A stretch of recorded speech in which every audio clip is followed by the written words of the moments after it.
Gudumba Shankar cinema టైంలో almost మీరు cinema ప్రాజెక్ట్ను వదిలేసుకొని బయటకు వద్దామని నిర్ణయం తీసుకోవడం కూడా జరిగిందని తెలిసింది నాకు.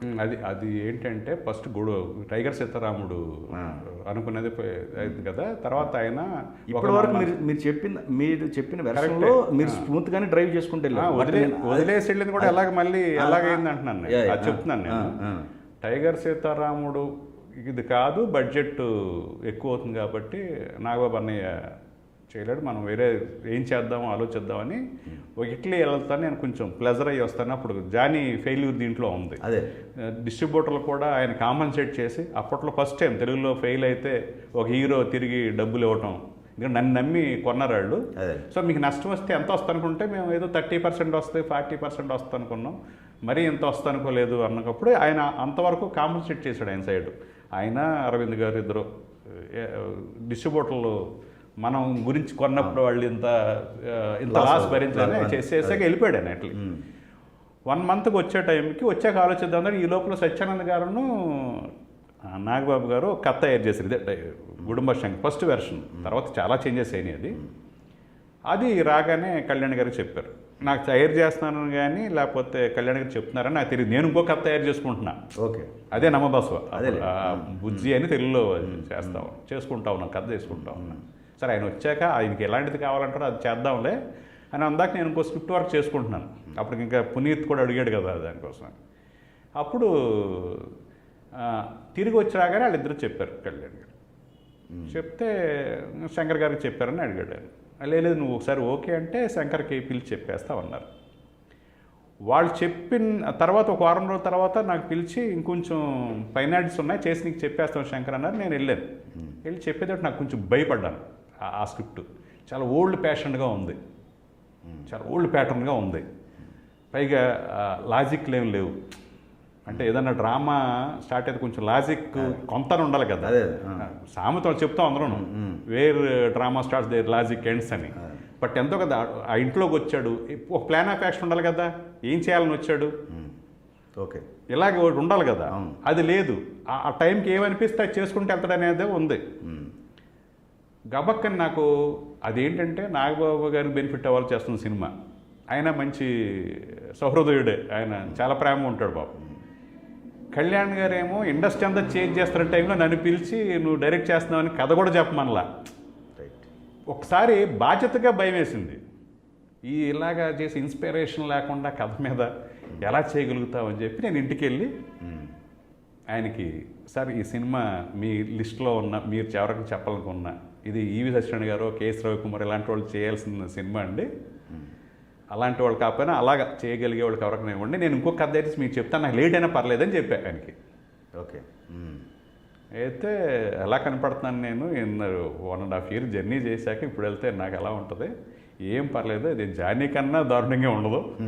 ఆయన ఊరికే నన్ను అదే లేయడానికి మనం ప్రతి సీన్ని బెటర్ చేసుకుంటే వెళ్దాము, ఓ రీజనబుల్ది ఒకటి ఉంది కదా అది బెటర్ చేసుకుంటే వెళ్దాము, మీరు ఇలా వెళ్ళటానికి వీల్లేదు, చేస్తానంటే మీరేం ఇన్సెక్యూరిటీ ఫీల్ అవుతుంది, నేను ఉన్నాను కదా అని అంత జరిగింది. వెళ్దాం అనుకున్నది అదే. ఓకే, బట్ ఆయన ఒప్పుకోలే. ఓకే, అంటే నేనేంటంటే నాకు అది దాన్ని న్యాయం చేయగలం లేదని భయం వేసింది ఫస్ట్ కదన్నా. తర్వాత దాన్ని గోపి అని, జీకే గోపి అని తను అప్పుడు చిన్న పాప పెరిగి పాప అని ఒక సీరియల్ వచ్చేది తమిళ్లో, శ్రీప్రియ అని నీరోషార్. ఆ కామెడీ పంచులు బాగుండి, సో మనం ఇది కామెడీ బేస్ చేస్తున్నాం కదా, ఒక థర్డ్ బ్రెయిన్ ఉంటే బాగుంటుంది అని అతను పిలిపిస్తే అతను దాన్ని ఒక షెడ్యూల్ అయిన తర్వాత జాయిన్ అయ్యాడు. కొంత కాంట్రిబ్యూట్ చేశాడు కామెడీ రావడానికి, కొంత జనరేట్ అవ్వడానికి అతను కాంట్రిబ్యూట్ చేశాడు. అలాగే బెటర్మెంట్ చేసుకుంటూ ఓల్డ్ వెర్షన్ని చేసుకుంటూ వెళ్ళాం. వెళ్ళిపోదాం అనుకున్నది అదే. ఓకే, వెళ్ళిపోదాం అనుకున్నది బాధ్యతగా. మళ్ళీ అయినా నాగబాబుని బెనిఫిట్ అవ్వాలని చేస్తున్న సినిమా, ఇండస్ట్రీ అంతా చేంజ్ చేస్తుంటే నన్ను పిలిచి ఇచ్చిన సినిమా, గబక్కన ఏదన్నా అయితే. కానీ అది అంటే అక్కడతో కాకుండా ఆ సినిమా స్టార్ట్ అయిన తర్వాత మిడిల్లో కూడా అప్పుడప్పుడు చిన్న చిన్న మనస్పర్ధలు వచ్చినా బట్ అవి సర్దుకుపోయినాయి. మనస్పర్ధలు కాదు, యాక్చువల్గా ఫస్ట్ వెర్షన్ తీసేసాం చాలా వరకు.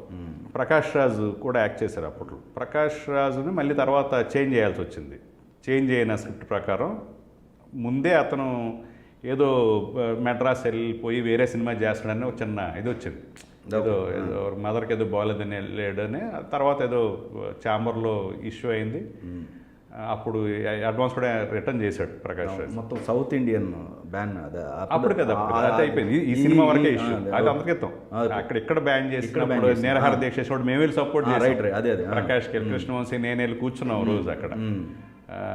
అప్పుడు నాగార్జున గారు చిరంజీవి గారు వచ్చి ఆ దీక్షను విరమణ చేసి మళ్ళీ ఆ సస్పెన్షన్ ఎత్తారు అప్పట్లో.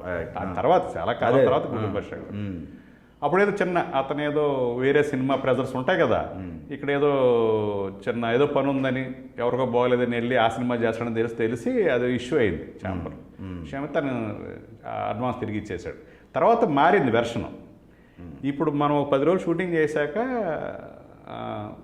ఈటింగ్ చూస్తూ ఉంటే కళ్యాణ్ గారికి అర్థం కావట్లా, అంటే ఈ వెర్షన్ ఎందుకో ఎక్కట్లా, లాజిక్లు దొరకలేదు. నేను ఫస్ట్ అడిగాను కదా, లాజిక్లు లేవు, ఎందుకు వచ్చాడు ఇంట్లోకి, ఎందుకు వచ్చాడు, అవును ఒక ప్లాన్ ఆఫ్ యాక్షన్ ఉంది కదా అనేది సేమ్ క్వశ్చన్స్ ఈయన అడగడం మొదలెట్టాడు ఎడిటింగ్ చేశాక. అప్పుడు మళ్ళీ కూర్చోవాలి ఇది అని చెప్పి అప్పుడు నాగబాబు గారు ఇంకా వాళ్ళు చేయాల్సింది చేశారు. అప్పుడు అన్నయ్య మేము కూర్చుని దీన్ని మాకు జడ్జిమెంట్ ఉంటుంది దీని మీద, ఎలా మార్చుకుని ఇంకా బెటర్మెంట్ చేస్తే ఎలా ఉంటుందా అని చెప్పి అప్పుడు గోపి కూడా వచ్చాడు. అప్పుడు గోపి, కళ్యాణ్ గారు, నేను కూర్చుని ఇప్పుడున్న వెర్షన్ గుడుంబా శంకర్ ఇప్పుడున్న వెర్షన్ కొంచెం మాడిఫై చేసామన్నమాట. కొంచెం లక్కీ ఫ్యాక్టర్ ఉంది అమ్మాయికి, అన్లక్కీ అని ప్రూవ్ చేస్తే వదిలేస్తాడు కదా అనేది ఒక ప్లాన్ ఆఫ్ యాక్షన్ అప్పుడు వచ్చింది. దాంతో సీన్స్ తీసుకుంటూ వెళ్ళినాం. అదొక్కటి ఆపాం, ఒక నెల 15 రోజులు 2 నెలలు ఆపాం ఫస్ట్ 10 రోజులు షూటింగ్ అయిపోయిన తర్వాత. సో అందులో మేజర్ పార్ట్ కూడా ప్రకాష్ రాజ్ యాక్ట్ చేసిన 4-5 సీన్లు వదిలేస్తే ఎవరు మన షాజీ షిండే ఇంకో క్యారెక్టర్లా ఉండేది అక్కడ, తర్వాత అది మార్చాము. ఆశిష్ విద్యార్థి కూడా ఒక విలన్ అనుకున్న, ఇంకొక వేరే ప్రొఫెషనల్ కిల్లర్గా ఉండేది అంతగత వెర్షన్లో, అది మెయిన్ ఈ క్యారెక్టర్ తీసుకొచ్చాం. ప్రకాష్ రాజ్ చేయాల్సిన క్యారెక్టర్కి ఆశిష్ విద్యార్థి రీప్లేస్ చేసాం. దాన్ని ఆ కామిక్ మోడల్గా మార్చాం, అతను బఫూన్ చేయటం అదేని. సో మధ్యలో ఆగింది అది. ఫస్ట్ వెర్షన్లో చూస్తుంటే ఎడిట్ చేసి చూస్తుంటే తనకి నేను ఎందుకు అలా చేస్తున్నాను, నాకు ఒక ప్లాన్ ఆఫ్ యాక్షన్ లేక ఏదో చేస్తున్నాను, దీనికి ఏదో కావాలి అని నాగబాబుని కన్విన్స్ చేసి మీరు చేయాల్సింది చేశారు. బేసిక్ లైన్ అదే, దాన్ని ఏం మార్చాం. మాకు సాటిస్ఫాక్టరీగా వచ్చేలాగా, మాకు నచ్చేలాగా దీన్ని మార్చుకుంటామని చెప్పి నాగబాబు అప్పటి నుంచి ఇంకా పట్టించుకోవాలి. ఓకే, మేము కూర్చుని చేసామన్నమాట. అది జరిగింది.